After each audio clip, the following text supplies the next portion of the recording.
mentaliteti shqiptar. Pra ne kena një kulturë personalisht. Çe po ju thamun. Ti ke ambicion në parti? Ja ta thamune. Unë morra përsipër një garë super të vështirë në Shkodër dhe tham që e mbylla me sukses. Por nuk ja dola as me hin në parlament. Ju më thoni pse si futeni një garet që është don kishoteske për mua, sepse unë i perceptoj garat që futesh për me fitu. E para dhe e dyta që përballon një peshë që sot ka opozita shqiptare. Ju e thoni si frikë ndaj zotit Berisha, unë them që është frikë ndaj përgjegjësisë, sepse të mash misupe, aq më tepër kur presioni është rrit kaq shumë, saqë është kriju perceptimi që nëse i zoti Berisha zgjidhen të na hallat e shqiptarëve. Dhe vetëm lenta nuk mendoj kështu. Por liderat, shikoj ta shpjegoj logjikën deri në fund. Problemi që asnjëri nuk merr përsipër të garojë. Nuk ka çështje guximit ndaj zotit Berisha. Të garojë do thotë ose nuk duan ose nëse është një situatë që kjo është fatale zotëri. Jo, edhe një herë përgjegjësia. Kjo është trishtuese. Kjo në atë partitë në partinë opozitare që duhet rrëzoj një regjim si ky. Ti thua që kthena te pika, vetëm një fjali. Lidhje me liderat. Kjo është trishtuese. Edhe një herë nuk thash unë se marrim përgjegjësi. Përgjegjësinë e drejtimit të opozicës, mas kësaj betejë që është bërë, sidomos mas vitit 2021, ato persona që kanë potencialin për me e bë, thonë që nuk e bëjmë ne më mirë se ç'e bën zoti Berisha.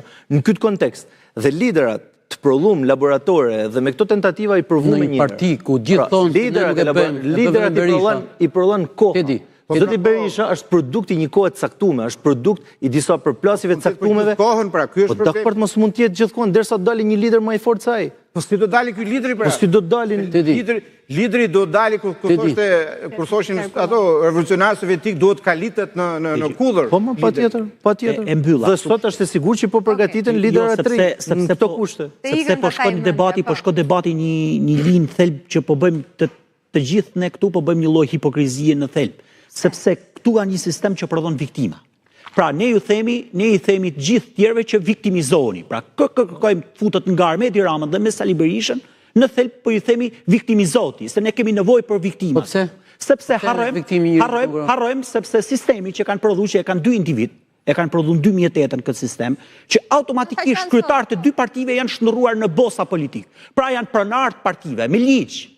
Kjo punë, sepse ata përcaktojnë kush do jetë deputet, ata përcaktojnë strukturat, sepse i emërojnë deputetët. Dhe kjo është një vërtetë e madhe. Kjo nuk e bën të keq Berishën, apo e bën shumë të keq Edi Rama. Ky sistem kanë prodhuar këta dy individ, të cilët çdo pushtet tjetër është derivat i pushteteve që kanë këta dy individ. Dhe në thelb ne kërkojmë që të viktimizon. Prandaj e kam theksuar në studion tuaj, në gjitha studiot, dhe e kam ritheksuar gjithmonë që kjo është një krizë që e kanë prodhuar ndërkombëtarët, sepse nuk lënë dhe garën e kanë pranuar ata një sistem që i mbyt talentet e reja, i mbyt njerëzit që kanë ambicie, i mbyt njerëzit që kanë kualitet, mbyt për hir të vërtetës edhe kontekstin politik.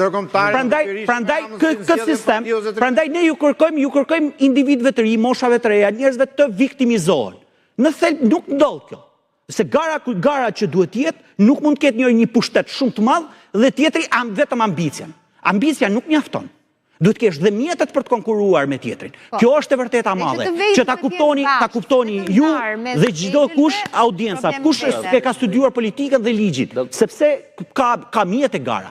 Mjet e ka gara duhet të jetë e barabartë, gara duhet të plotësoj kushtet. Dhe gjithë ky është sistemi. Prandaj nuk kërkojmë asgjë tjetër, përveç se të ketë një ndryshim. Kush e ka në dorë që një parti politike, qoftë në opozitë, qoftë në pushtet, të ketë një garë që të jetë e barabartë? Unë mendoj që Partia Demokratike me gjithë problemet që ka, në thelb është shumë demokratike, shumë e demokratizuar, sepse siç e mori dhe shembullin ky, zotria Edi, goditjet më të forta, goditjet dhe njerëzit që kanë dhënë goditjet më të forta liderit në këtë rast dhe strukturave të Partisë Demokratike, janë njerëzit që sot aktualisht mbajnë postet më të larta. Kjo është një vërtetë e madhe. Ndryshe ndodh nga tek Partia Socialiste, lëvizja famshme për mendim ndryshe tjerë që u asimiluan politikisht. U asimiluan totalisht. Shohim në një mendim të Kreshnikut.